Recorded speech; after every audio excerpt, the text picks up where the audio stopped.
Yes, here I am. Check, check. Let me just hold on one second. Let me just pull back to the top. Okay, I'm ready.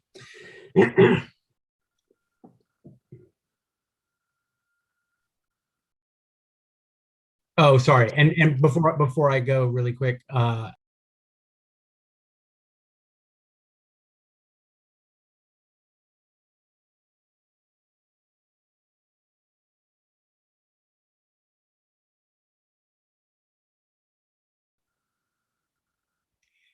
good evening, everybody. My name is Ware Harmon. I'm the Executive Director of Town Hall Seattle. On behalf of Town Hall and our friends at the LA Bay Book Company, it's a pleasure to welcome you to tonight's live stream presentation with Sasha Issenberg and Aditi Roy as part of our Civic series. As we get underway, I want to acknowledge that our institution stands on the unceded traditional territory of the Coast Salish people, and particularly the Duwamish. We thank them for our continuing use of the natural resources of their ancestral homeland. And we thank you all for joining us here on our new streaming platform, myths.org. Like everything at Town Hall, it is most certainly a work in progress. So please don't hesitate to share any thoughts you may have at the address you see in the chat at bottom. Tonight's conversation will run about an hour, including Q&A. Questions will be selected from those in the chat field, so please feel free to submit yours at any time. You can also text questions to 206-504-2857. We can't guarantee we'll get to every question, but we'll try to get to as many as possible. For those who'd like to view the program with closed captions, click the CC button in the bottom right corner of the video player. Town Hall's adding new programs every day. Upcoming events include M. Leona Godin sharing a personal and cultural history of blindness, Omar Encarnacion with Christiana Obey Sumner about the case for gay reparations, and 2 live in-person events from the building, like actual people in our actual pews. The first is a cool installation in our Great Hall space by Timothy White Eagle, culminating work of his 3-month residency, incorporating sound, ancestral ritual, and local community members to honor the longest day of the year. You can guess what night that event will be occurring on. The second will feature the extraordinary range and delicate phrasing of Janae Kendrick, a terrific local singer, in an evening co-produced with our friends at Earshot Jazz. You can also view that one online if you're not quite ready to join us in the building. You can check out more of the upcoming events by visiting our online calendar at townhallseattle.org. Our work is made possible through your support and the support of our sponsors. Our Civics series is supported by the Real Networks Foundation, the True Brown Foundation, KUOW, the Norcliffe Foundation, and the Wyncote Foundation Northwest. But at heart, Town Hall is a member-supported organization, as most of you know, and I want to thank all of our members watching tonight. One last note, you will certainly want to dive deeper into tonight's conversation by purchasing a copy of Sasha's book. So please use the link in the chat to purchase through the LA Bay Book Company and not at any of the other many wonderful places you might be able to purchase that book. Try to keep your purchasing local, and maybe the things that we love about Seattle from before the pandemic will still be around to delight us on the other side. With all of that, journalist Sasha Issenberg has covered presidential elections as a national political reporter in the Washington Bureau of the Boston Globe, a columnist for Slate, a contributor to Bloomberg Politics and Business Week. Currently the Washington correspondent at Monocle Magazine. His work has also appeared in New York, the New York Times Magazine, and the long late lamented George, where he was the contributing editor. He teaches in the political science department at UCLA and is the author of several previous books, including 2016's Outpatients, The Astonishing New World of Medical Tourism, The Victory Lab, The Secret Science of Winning Campaigns, published in 2012, and The Sushi Economy, Globalization and the Making of a Modern Delicacy from 2007. Aditi Roy is an Emmy-winning journalist who spent 2 decades covering local, national, and business news. In 2016, she joined CNBC's San Francisco Bureau, covering the California economy, the vaping and cannabis industry, the rise of alt foods, the Equifax breach. Roy left CNBC earlier this year to spend time with her young daughters and pursue personal passion projects. Sasha Issenberg's latest book, The Engagement, America's quarter-century struggle over same-sex marriage, is the subject of their talk this evening. Please join me in welcoming Aditi Roy and Sasha Issenberg.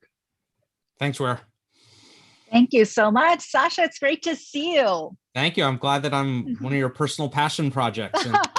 Yes, absolutely. For those of you in the audience, Sasha and I are really close friends.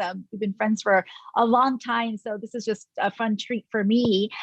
So I want to, as your friend, start with a brag about not only, Sasha, did this book get a great review in the New York Times Book Review this weekend, but it made the cover, which is no small feat. How does one find out about the review? And if you made the cover, I assume not by seeing your Sunday morning paper show up, right?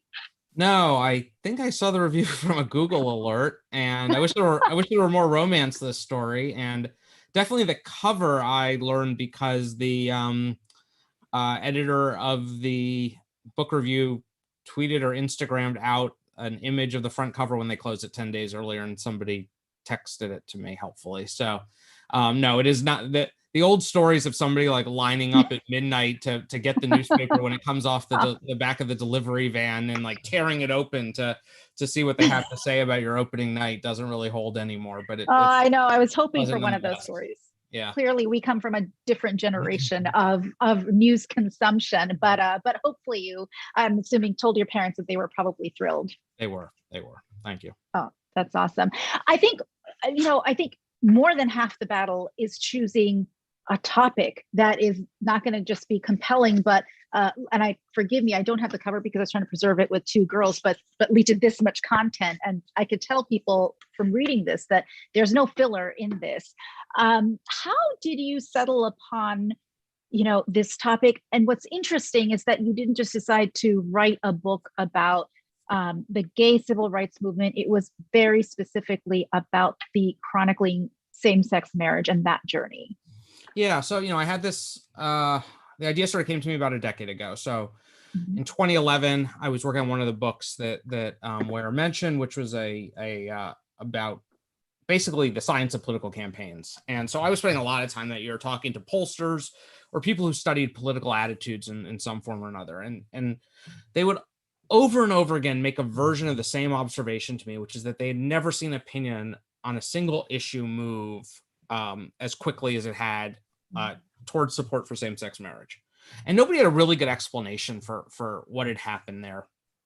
And that sort of stuck in my mind because it was around 2011 that I sort of became aware that people were beginning to talk about marriage as the defining civil rights movement of our time. Nobody, I think, thought that we were 4 years away from from this becoming the law of the land. But people, I think, saw that support for gay marriage had turned a corner, where it was close to 50% at that point of the population supported it, that the pro-gay marriage side was sort of ascendant and likely to win. I'd covered politics through most of the time that this was a major issue in the United States. I've been alive through the entire life of this issue. Mm-hmm. I had no idea where this issue would sort of come from. I recall the extent to which it sort of dominated political debates for years, and I didn't know where it had come from. We didn't have a sort of public language we were talking about this as this defining civil rights movement, and yet I didn't know who the Rosa Parks of this movement was. I didn't know, what the sort of landmark moments were, and nobody had written an account that stitched it together. And so my goal was to sort of write a comprehensive political and legal history of the whole arc of this thing. And one of the things that ends up happening is that I didn't expect that in the time I was writing it, that it would end up, going to the Supreme Court, let alone being resolved at the Supreme Court. And so that's what's amazing.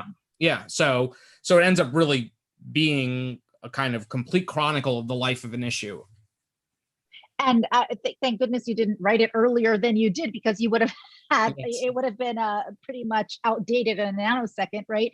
But you initially set out to, like you said, like kind of chronicle it and find the Rosa Parks and whatnot. But I mean, did it surprise you how quickly things moved? We talk about it being a 25-year arc between 1990 and 2015, but look at those last even 5 years, right? Leading up to it. Yeah. So I think it's sort of hard for us to remember the extent to which this was uncertain for a long time, so Massachusetts becomes the first place in the United States to legally marry same-sex couples in 2004. The next state to do it is California in 2008. It gets taken away in California by Proposition 8 6 months later. there was a real question at that point whether Massachusetts would remain the only state in the country that had legal same-sex marriage for a long time. There was an active effort to pass a constitutional amendment that would have basically overridden the court order that brought same-sex marriage to Massachusetts. And I think that, there's a real fear among activists during those years, 2004, 5, 6, 7, people who are invested in marriage, that if a constitutional amendment passes and this gets sort of taken away through the political process, I think we might be looking back at that. Maybe the way we look at Reconstruction now is the sort of brief flowering of new rights and freedoms and liberties that got taken away by a political backlash. And then, I think it seemed when I had this idea in 2011, I think 6, 7 states had legalized same-sex marriage at that point, and I think it seemed very possible that we could end up in a situation where, the number incrementally grew every few years, but, maybe we get to some place sort of like where we are with the death penalty, which was for many years in the 1990s, the most divisive social issue in the country. And we are in a place where roughly half the states have the death penalty now. Roughly half the states don't have the death penalty. Every few years, one state moves from one column to another because of local factors. But like politicians don't get asked about it anymore. We don't fight about it. And I think there's a possibility we could end up in a place where,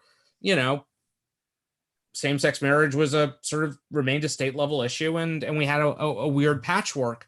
The idea that this would resolve itself with a national solution on that timeline astounded everybody who was involved in it. I detail in the book a strategy session in the spring of 2005 in Jersey City, New Jersey, of all places, where a group of, it's about 10 top litigators and activists from parts of the gay rights movement come together to develop the first national strategy to win gay marriage nationwide. And they set a deadline, and this is seen as already sort of optimistic within the movement, because at this point, one state has same-sex marriage and they've just lost 13 state constitutional amendments in 2004. So the idea of like laying out a goal when you're going to win this nation coast to coast is pretty audacious. And the date they said is 2025.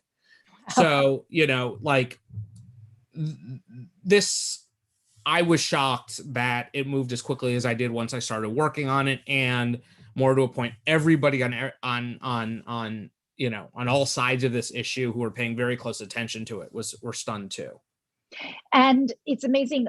So Washington State, I know our friends listening in Washington right now also played a role in the journey. And another thing that I think was really interesting, one premise that you have is that it was the reason it happened so fast, or part of the reason that it was catapulted kind of to the national spotlight, is that there was a symbiotic relationship between the people at the center of the movement, the advocates, and then also their opponents, that the opponents had such a strong reaction. It actually helped to unify the people in the movement, because there's all these kind of issues. They were arguing about which issues should be, preeminent, right?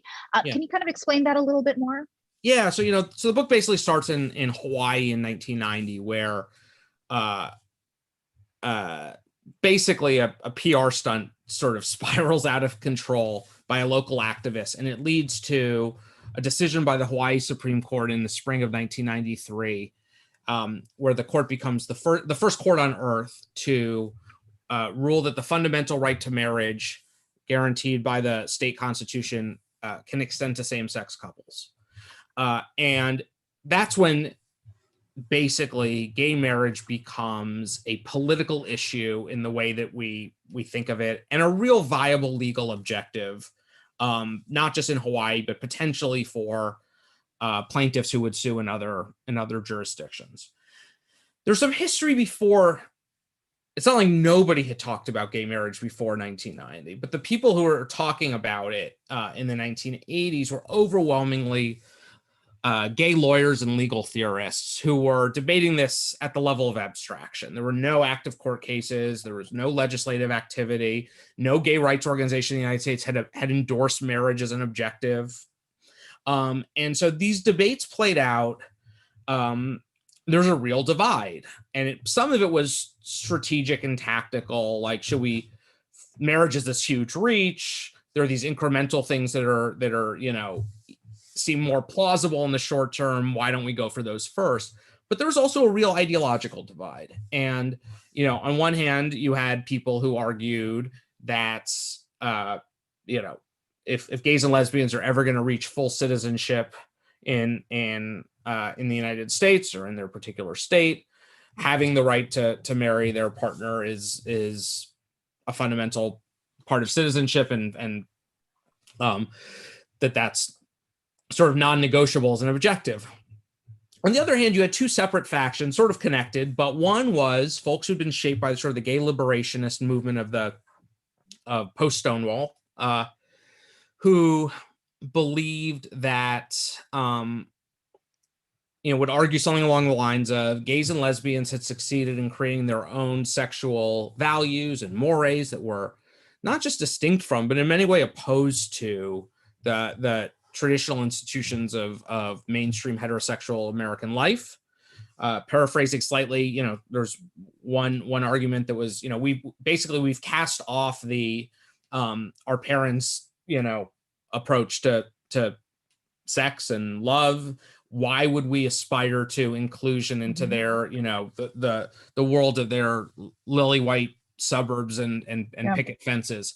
And so, you know, then the other sort of faction was shaped very much on gender lines. You know, that to the extent that anybody did LGBT family law, as we would now call it, in the 1980s, it was women. It was female lawyers representing female clients who were overwhelmingly women who had been in heterosexual marriages, had a child with their husband, came out as lesbian, got divorced, and then had to go to court to fight for the right to their own children.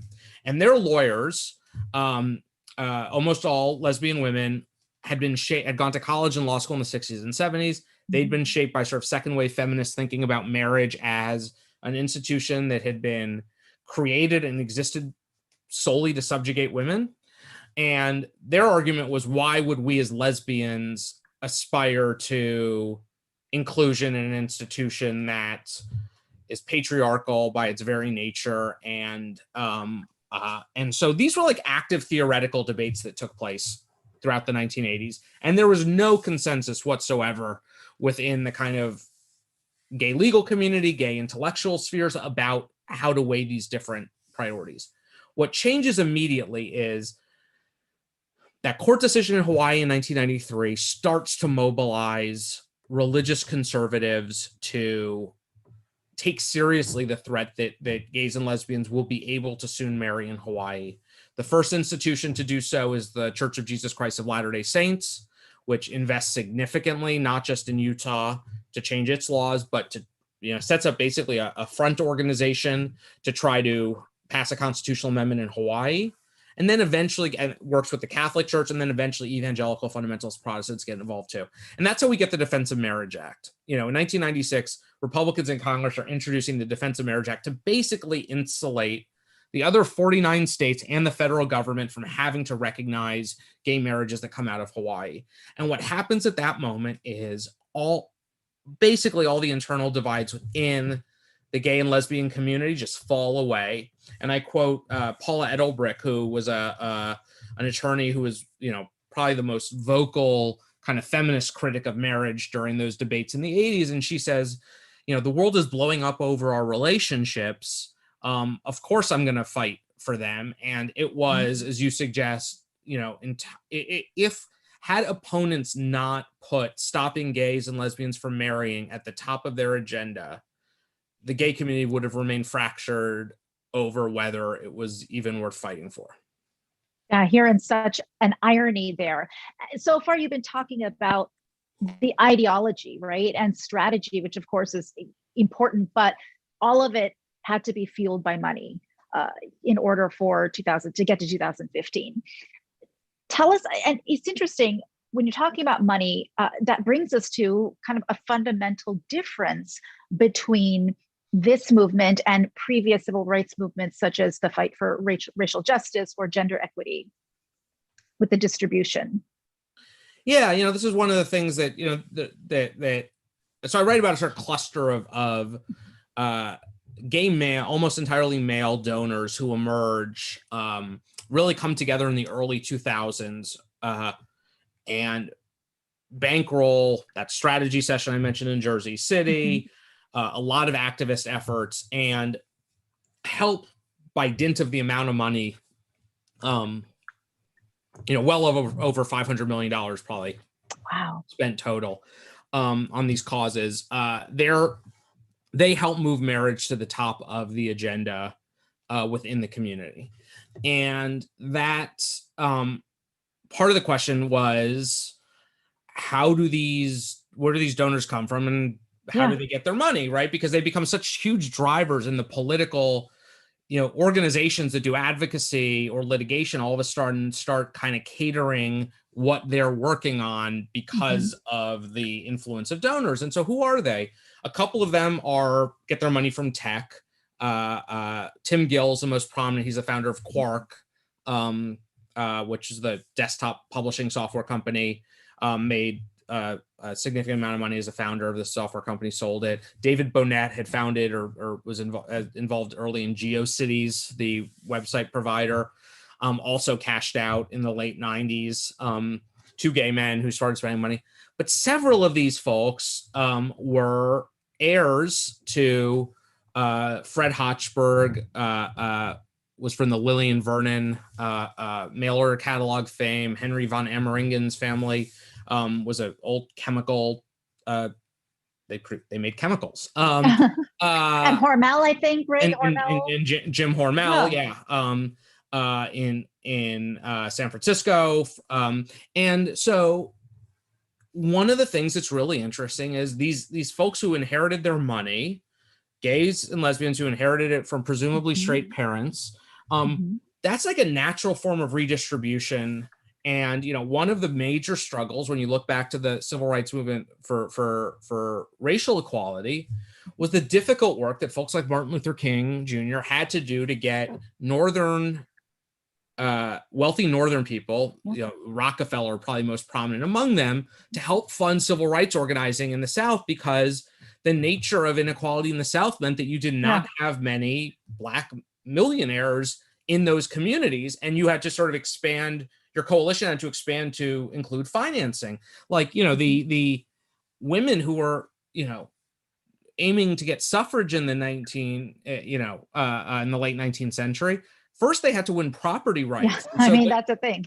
That's the whole crux of it. So there's no wealth already in the community on which to fund your activism, and there sort of was, and this becomes, I think, a sort of recurring meta theme that we might not think enough about, which is that the presumably random distribution of sexual minorities in the population ends up being a kind of agent of progressive change just by sort of biological distribution. Sure, because you need to fuel it by not just a bunch of people who happen to have a lot of money. I mean, you need huge amounts of money, the kind that family wealth in this country brings, like you mentioned. You mentioned Tim Gill. He is an interesting guy. I mean, this is like a software tycoon, right? He's an engineer by trade, not some huge political operative. First of all, how does a guy like that get that involved in the cause and just get so emboldened? What brought him to it? Besides the personal reason. So he'd founded Quark in 1981, and by 1992, it's a significant player, certainly in the publishing industry. Major magazines are being published off of Quark Express, stuff like that. The whole graphic design industry is sort of relying on it. And in 1992, Colorado approves an amendment to the state constitution that basically undoes local gay rights ordinances in a few of its most liberal cities and towns, including Denver. And at that point, Gill his company is headquartered there, and he sees an employee who has a sticker supporting this amendment on his desk. And I don't think being gay had been a particularly big part of his, certainly part of his professional identity before this, but at least in his sort of retelling of it, this kind of galvanized him, which is like, basically his disdain for what he kind of thought is the stupidity of an employee, which is like, how could you be in your workplace advertising against your own boss's basic civil rights? And that kind of pulled him into advocacy, or philanthropy on behalf of the gay and lesbian community. And a lot of that was non-political at first. One thing that he does is he's also giving money to museums and symphonies and like just cultural institutions, but he gives the money not out of his own personal name. He gives it from the whatever Gay and Lesbian Fund of Colorado, whatever it was called at the time, specifically so that on museums, they would have to put on their list of donors, Gay and Lesbian Fund of Colorado, so that when you went to the symphony and they had to say tonight's performance is made possible by, they'd say gay and lesbian. And it forced a lot of the boards of these major cultural institutions in Colorado for the first time to have to reckon with the presence of gays and lesbians as an organized entity in their midst.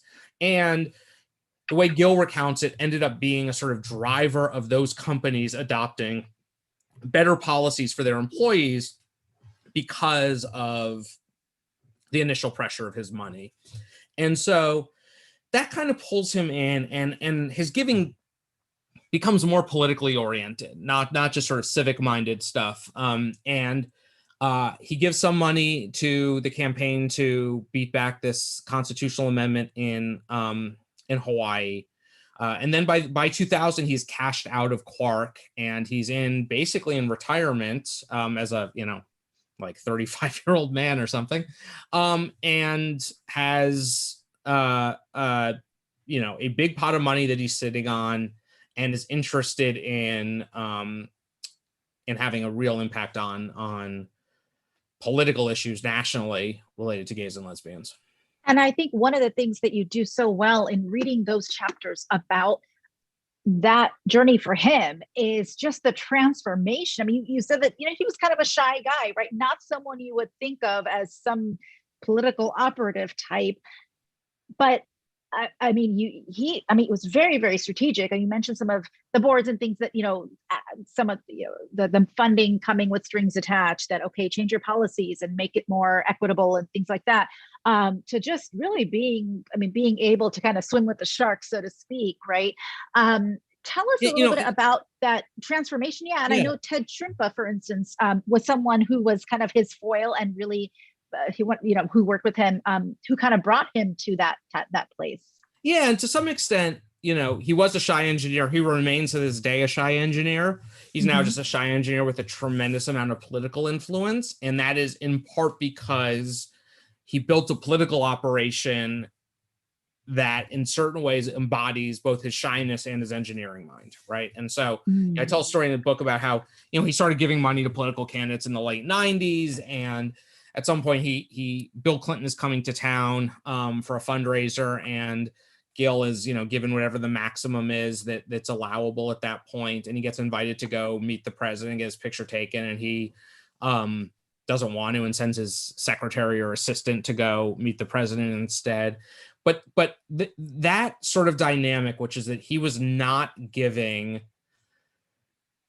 to not just not to hobnob with people, but like that so much political giving is driven by, his advisors end up calling it glamour giving, that people give money to be around politicians, to be recognized for it, to have influence,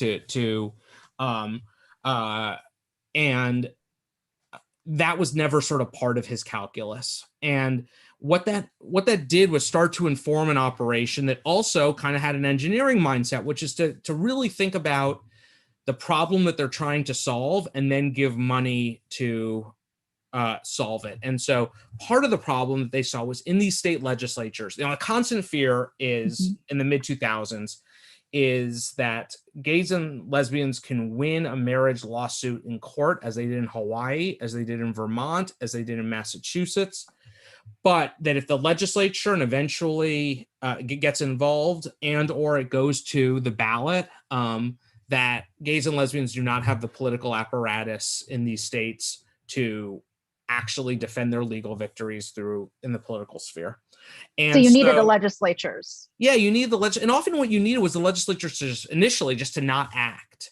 If the courts were going to act, then you just need the politicians to stay out of it. But you have to convince the politicians to stay out of it. And so the first place that they try this is in Iowa. There's a case that's moving pretty quietly through the Iowa courts.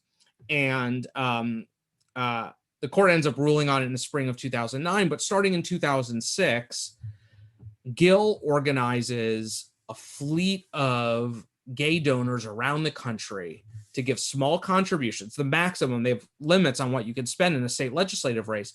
But their idea is they want to keep a Democratic majority, but they also want to scare Democrats and Republicans into, they want to beat a few key Republican leaders, and they also want to scare people into understanding their power. And so there's an amazing scene in here where a Republican state legislator in Grinnell, Iowa, loses his seat. A guy had been a committee chair and in the leadership. He loses his seat. And after the election, a reporter calls him and says, "Do you know that your opponent was getting money from New York and San Francisco and Provincetown and whatever?" And he starts looking through the disclosure report. And he's like, "Why are people in, New York and San Francisco giving, money to my opponent?" And it was because Gill had built this system that kind of looked at the challenge of campaign finance laws, which is that you couldn't just be a rich person who gave $500,000 to a state legislative candidate in Iowa. That's illegal. But sure, if you could build a network where you could get 1,000 gay and lesbian donors around the country to each give $500 by convincing them that this was going to advance a larger strategic interest, you could have a real impact. And he built this structure that did local politics, nationalized local politics with a sophistication. And so they had these handful of big donors, the Hormels and the Gills, who gave multi-million-dollar donations where they could, but then also figured out how to network small dollar donors to have a real impact on states. And what happens in Iowa is the court rules in 2009, and by then the Democrats control the legislature and the governorship, and they say, "We're not going to do anything. It's the law of the land," which is exactly what Gill wanted. But those people had become convinced that it was a politically safe position for them to take. So it's so fascinating, yeah. And he was, and they were looking at Democratic and Republicans, right? You needed both, but part of that playbook, then you get to New York, right, which is obviously such an important state, and you kind of had to throw out that playbook. In fact, there's one activist who quoted, I want to read this. In fact, in New York, there was an incentive to keep the donors hanging and investing as long as they could before they passed a bill and national gay donors put their attention elsewhere. It was time to engage in bare knuckle politics with a single-minded purpose of getting 32 senators to vote for the marriage equality bill. So walk us through that. What were some of those bare knuckle maneuvers that was referenced? Yeah, so one of the things that was different in New York, and New York becomes the first big state to pass a marriage bill, to do this through the political process, not through the courts. And here they need members to act proactively, not just to sit on their hands when the court acts. And they go out to, in Iowa, they tried to do this stuff quietly initially, because they realized one of the things that's clear in Iowa is that it doesn't help if it would help a Republican state legislator in a rural district in Iowa if he knew going into the election, if he could say, "My opponent is being funded by a bunch of gays in LA and Boston." So they tried to do it discreetly at first. They bragged about it later, but they tried to do it discreetly at first. In New York, they really wanted to make an example out of people, members who had stood in the way of a gay marriage bill. And many of these members were conservative Democrats, religious Democrats, Latino, African-American, from New York City, who the Gill forces went after with, some really delightfully vicious ads. And one of the things that they did was, they decided our goal is to defeat these people, let them know that our hands were on it, but it's not going to help in a, in a largely Pentecostal, like Dominican district in the Bronx to run at this person as an opponent of same-sex marriage. So we're going to run ads against them for, there's one district in Queens where a guy had stolen office supplies. There's another one where a legislator had been charged with domestic abuse.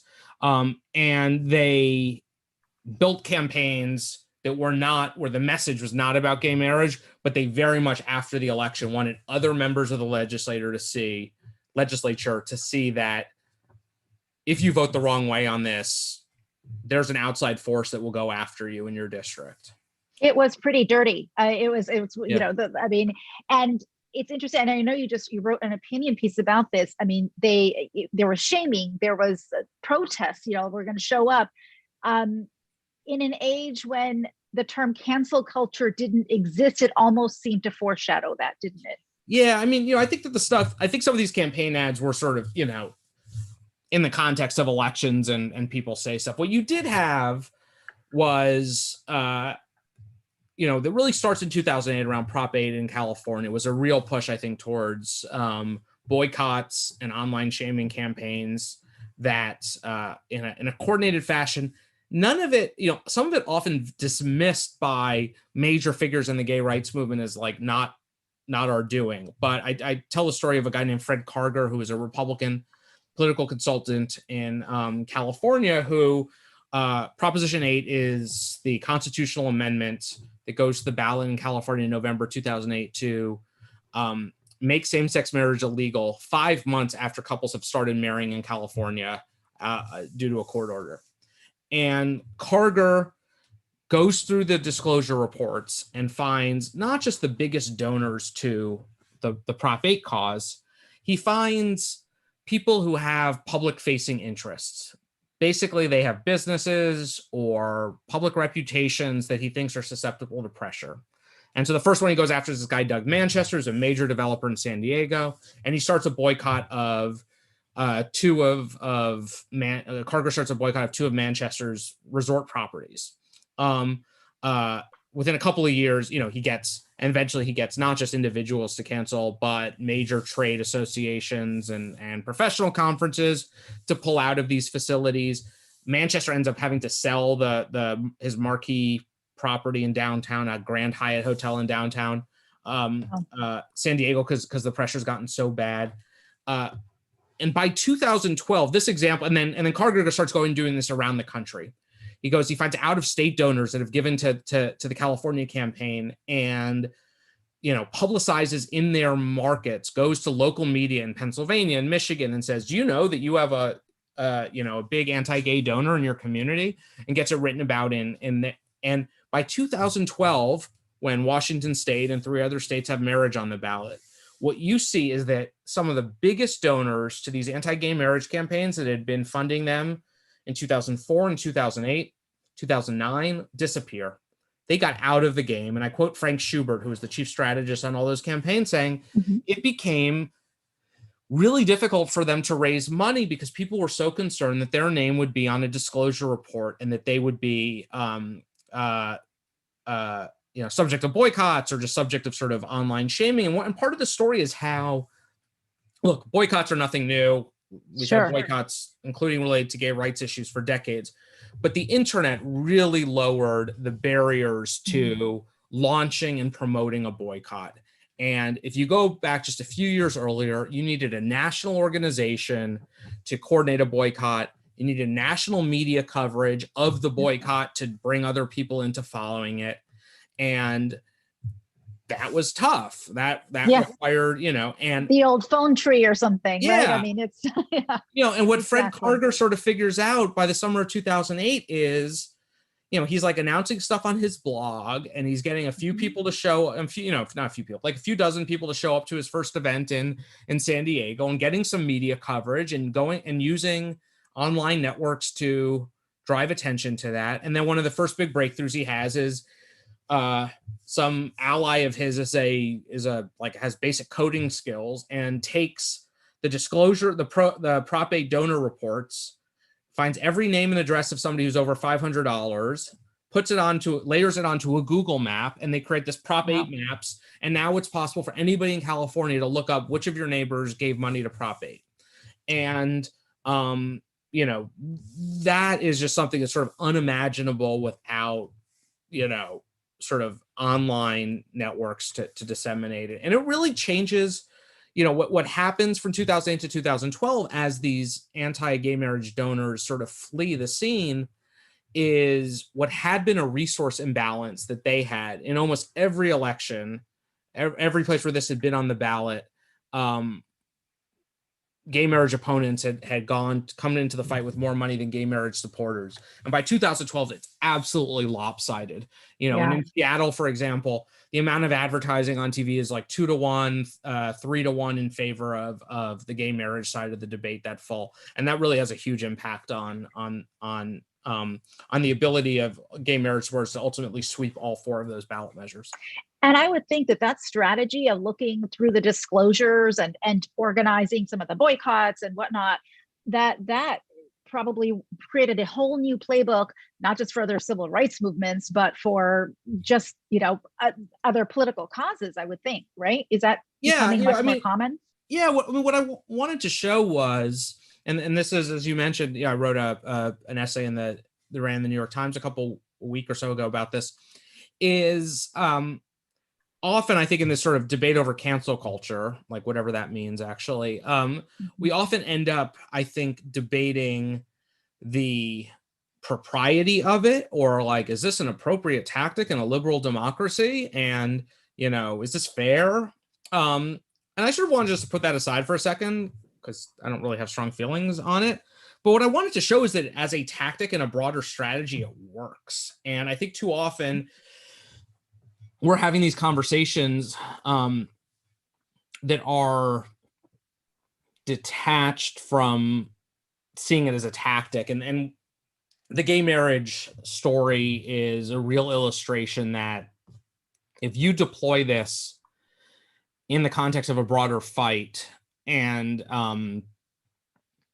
that it can be a driver of creating, you know, that it is as almost as useful for you as a political activist to drive $1 away from your opponents than it is to raise $1 on your own. And we talk a lot about what people do to raise money, and I don't think we talk enough about the effect of boycott and shaming as a way of you know, creating another dollar's financial advantage, but just by taking it away from your opponent. Great. And we want to remind people that they can ask questions, and we will get to the questions. I wanted to really touch upon some other names that were really important names in terms of the funding part of it. Paul Singer from Elliott Management, huge hedge fund guy. Again, someone kind of surprised me to see that name. Jeff Bezos, we saw Brad Pitt. As we saw more, as you mentioned, there was an inflection point when we saw just mainstream money coming into the cause. Tell us about how some of those names came into this and decided that they wanted to put money into this. I think that's movement. a big cultural shift that happens between 2008 and 2012, is this becomes a cause that, you know, primarily the big donations have been from gay donors, established donors to gay rights causes, up till 2008 or so. And afterwards, what changes is this becomes, I think, a sort of mainstream cause for progressive donors. You know, Mike Bloomberg starts becoming a big donor to gay marriage causes. Brad Pitt, as you note, Jeff Bezos and Mackenzie, then Bezos, I guess, give $2.5 million to the Washington state ballot measure. It's one of the largest political contributions in American history at that point. Paul Singer is really illustrative. So Paul Singer is a major Republican donor who runs a hedge fund in Manhattan. He is a kind of like Paul Ryan, very close to Paul Ryan, sort of, you know, conventional pre-Trump conservative. Down the line on every single issue, except he becomes in 2009 a donor to gay marriage causes. And the story of how that happens is pretty simple, which is he finds out his son is gay, or one of his sons is gay. And all of a sudden, this becomes a personal issue to him. And so not only does he start giving generously in New York to the legislative lobbying campaign we just talked about, but they use him to talk to elected Republicans who know what a big donor he is to Republican causes, to basically say, Singer sits down with Republicans and says, if you vote the right way on this, I will have your back. And that means going to other Wall Street donors, conservative donors, and enlisting them in the fight too. And I think that, you know, this sort of illustrates a couple of shifts. One, how important people having gay relatives, especially children, was to kind of political influence. You know, you see in the book, Paul Singer's sort of transformation. You see then, you know, a couple of years later, Rob Portman, the senator from Ohio, who becomes the first sort of nationally prominent Republican official to support same-sex marriage. And his story is very similar. He had a college-age son who came out as gay, and it sort of transformed his view on the matter. You know, you go back a little earlier, Dick Cheney had a slightly different position on same-sex marriage, but, you know, he was not opposed to it. And that comes from having a openly lesbian daughter. And so, you know, we see this from elites, that elected officials, donors, all of a sudden become invested in this issue when it becomes personal to them. But we also see this play out in the broader population. You know, part of the story here is that support for same-sex marriage goes from 27% in 1996, when Gallup asks about it for the first time, to just last week, it was at 70%. Wow. Where is that movement coming from? The biggest predictor we've seen of support for any number of gay rights causes, not just marriage, is how somebody answers the question, do you have a friend, family member, coworker who's openly gay or lesbian? And this gets back to sort of what you asked before about the redistribution, is that people are coming out. And, you know, I'm going to presume that the percentage of the population that's gay or lesbian is the same now that it was in 1996 or as it was in 1980. But more people are out, and thus more people know a gay person, and that is a drive. And they're out younger as well. My daughter's pediatrician talks about, he's about the same age as I am, in his mid 40s, and, you know, talking about how for his entire childhood and being a teenager, he was prom king, and, you know, went to prom, had a girlfriend, all these things, and how his entire not just childhood, but through his teenage years, through high school, lived with this secret inside him. He didn't come out to anyone until much later as an adult. And you're seeing it so much younger now. And that enlists families as, you know, political actors in it. And some families have the capability of giving $1 million to a cause, and other families just become voters or get reflected in poll data on this. But it ends up being a real engine of progressive change. Sure. And when you're looking to the future, now, you know, one of the things you talked about is that prior to everyone kind of being unifying around same-sex marriage, there was a lot of fragmentation in the community. Looking forward, now that the same-sex marriage chapter is, you know, resolved, did that give momentum to other things? Is there still that fragmentation when you're looking at other causes? And I'm going to go to the chat because there was a question that was related to that I'm going to get to. In terms of backlash to social movements, what have you seen as a major backlash against gay rights? Is there a concerted effort to repeal same-sex marriage rights? I don't feel like I hear about that at all. And then I'll get to a question after that about trans rights as well. So yeah, I think these are all sort of linked. So, you know, I think that there has been less backlash to the actual Obergefell decision in 2015 than I had expected when I was out reporting this. I may have overlearned the lessons of Brown v. Board or Roe v. Wade and assumed, as many scholars have documented, that often landmark liberal or civil rights opinions end up producing a conservative backlash. There wasn't. I think there are a few reasons for that. One, the people who lost were on the losing side in Obergefell, knew that they were going to be on the losing side going into it. And so that was if you could take yourself back to June 2015, it was a monumental day, a major opinion, but there was not a lot of suspense about it. It was totally foreordained, I think, how the court would go for a variety of reasons. And that meant that even before they had lost, same-sex marriage opponents were resigned to their defeat. they sort of pivot into two directions. One is, one is that they turn towards trans issues, which is a lot of the apparatus that had been sort of developed and funded to fight same-sex marriage ends up sort of being just redirected to an adjacent issue where public opinion is still on the side of religious conservatives. So that's one thing. And that happens like quickly. And it's not a coincidence that you haven't heard much about marriage in 6 years, and you've heard a whole lot more about political issues related to transgender people and gender identity more generally. The other thing that happens is they turn towards religious liberty, religious freedom exemptions, many related to marriage, but fundamentally the dynamic shifts. And they're, it is not a coincidence that the most significant early religious right organization, Jerry Falwell's group, is called the Moral Majority. One of the sort of central tenets of religious conservative politics in the late 1970s, 80s, 90s, 2000s is the idea that the United States is a majority Christian country, and as a result, laws should reflect Judeo-Christian values. You heard this time and time again from activists, from politicians. Starting about a decade ago, and you could turn on Fox News right now and watch. I'm glad you guys are watching this instead of Fox, but if you tuned in, you'd see that the language changes. It's no more we are the majority and the law should reflect our values. It is conservatives, especially conservatives of faith, are a minority under siege from Hollywood, academia, the courts, big tech, whatever it may be.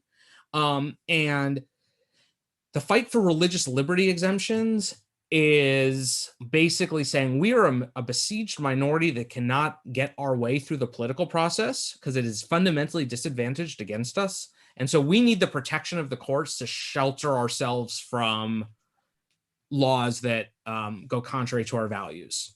And folks may remember a case that went up to the Supreme Court a couple of years ago that was a baker in Colorado who didn't want to bake a wedding cake for a same-sex wedding because he said it violated his beliefs. There's now a case that the Supreme Court will likely rule on in the next 2 weeks that is a social service agency in Philadelphia that refuses to place children with foster children, with same-sex couples because it's a violation of church teaching. And so this is sort of where I think we are seeing I think of it as, I don't think of it really as backlash. I think of it as a kind of defensive posture from the people who lost. But this is where we're going to see this fight play out in coming years, I think, is religious conservatives testing how far courts and maybe legislatures will go in protecting private actors from having to recognize marriages that they don't, that go contrary to their religious beliefs. And so I would we're not going to, I don't know anybody who thinks we're going to see an effort like we do with Roe v. Wade to try to undo the central holding of Obergefell, which is that the fundamental right to marriage extends to same-sex couples. What we could see are cases where, what if an employer says that either their owners or shareholders or board have deeply held religious views that that lead them to decide that they're going to give dental coverage to the opposite sex spouses of their employees, but not to same-sex spouses of their employees. Or you can get maternity leave if you're the husband of an employee who is, if the spouses of, say, opposite sex spouses of employees are qualified for medical or maternity leave, but not same-sex couples. And would the court recognize that as a type of religious liberty exemption to marriage? And could we end up in a place where everybody's entitled to get married under the law, but we have lots of carve-outs for private actors to say, I want to treat different type of married people differently?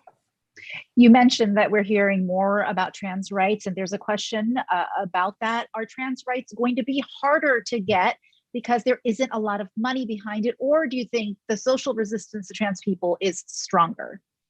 I think we're I have no reason to think that there won't be money behind it eventually. I think we are in early days of what will be a long fight over trans issues in this country. And, long by, I should say, so my book covers a 25-year arc on marriage, which is short in the scheme of civil rights movements, short by the measure of the time it took for women to get the vote from when that campaign started, short in the time it took to desegregate schools and housing from the time those movements started, long in the lives of people who feel that their, rights and ability to live freely are being denied.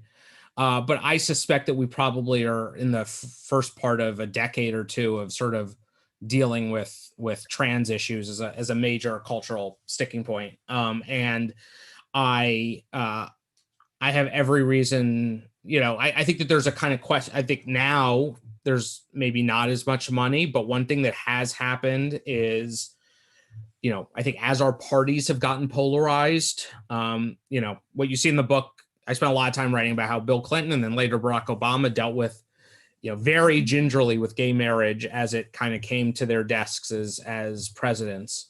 And some of that was that our parties were really messy and that you still had conservative Democrats and moderate Republicans. And it was, being sort of unabashedly pro-gay, and both Clinton and Obama defined themselves as gay, as sort of pro-gay rights candidates, but that there was only so far that they were willing to go out of a sort of concern that you could be seen as going too far left to win a majority. One thing that's happened as our parties have gotten polarized is Joe Biden, ran for president, talking about trans issues in a way that, analogously is very different from how other folks would have run around on gay and lesbian issues over the last few decades. He says, to transgender children, know your president has your back. There's a sense that his administration will see on actual policy things, but that the Democratic coalition is all in on that there's not a lot of ambivalence about taking a strong stand in defense of transgender rights. And I assume that ends up leading to this being a cause that progressive donors eventually will get behind. I think this, and I presume that some part of the same dynamic that we talk about with Paul Singer, that there are going to be wealthy people who have trans kids. We have members of Congress now who have trans kids. And I think one question is the extent to which solidarity among different types of sexual minorities kind of holds. Do the percentage of people who now say that they know somebody who's gay and lesbian is obviously much higher than the percentage of people who say that they know somebody who identifies as transgender. Is that, does goodwill and acceptance sort of transfer to other sexual minority groups? I feel like you already have a sequel to this book, perhaps in the works. So maybe, I don't know, 5, 10, who knows how long it'll take. We'll see another one. Thanks. On that note, it's a good time to end this. Thank you so much, Sasha. This has been so much fun and so enlightening. And I hope everyone will buy this book because it is a really wonderful read. And if you buy it, it comes with a cover too. So. Yes, I'm sorry. The beautiful. I as I said, I had to take it off because I have two. A toddler and a 7-year-old, and so I wanted to preserve the beauty and the integrity of that. So thank you so much, Aditi, for doing this. I really appreciate it. This was great. Thanks, Sasha. Yeah, I want to thank both of you as well on behalf of Town Hall. It's so interesting to think about. To be like, everyone watching has lived through the, and like sort of remembers it, but it's so valuable to go back and look at your own recent history and remember how it went. So thank you so much for your research, Sasha, and putting it together. Thanks for having me, Candace. Yeah, and thank you, Aditi, for your moderation.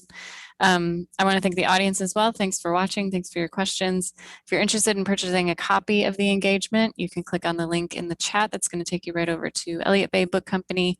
You can support a local store. Thank you again both so much, and I hope that you have a good night. Thank you. Thanks.